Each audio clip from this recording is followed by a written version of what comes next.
All you do is you just take equal amounts of the egg and the pesto and you just put it on the toast like that and you just bite in.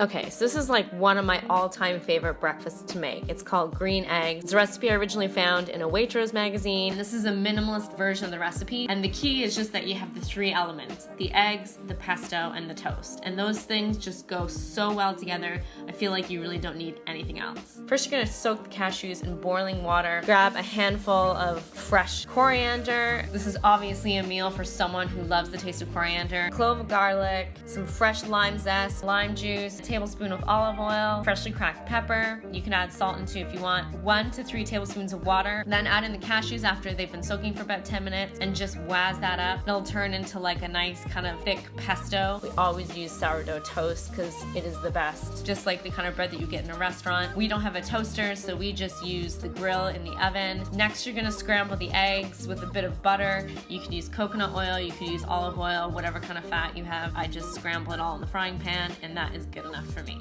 We love to make this. We make this like every weekend if we can. It's our favorite thing. It's just this like bright, zesty flavor, and it's just tastes phenomenal, and my mouth is just filling up with saliva talking about it.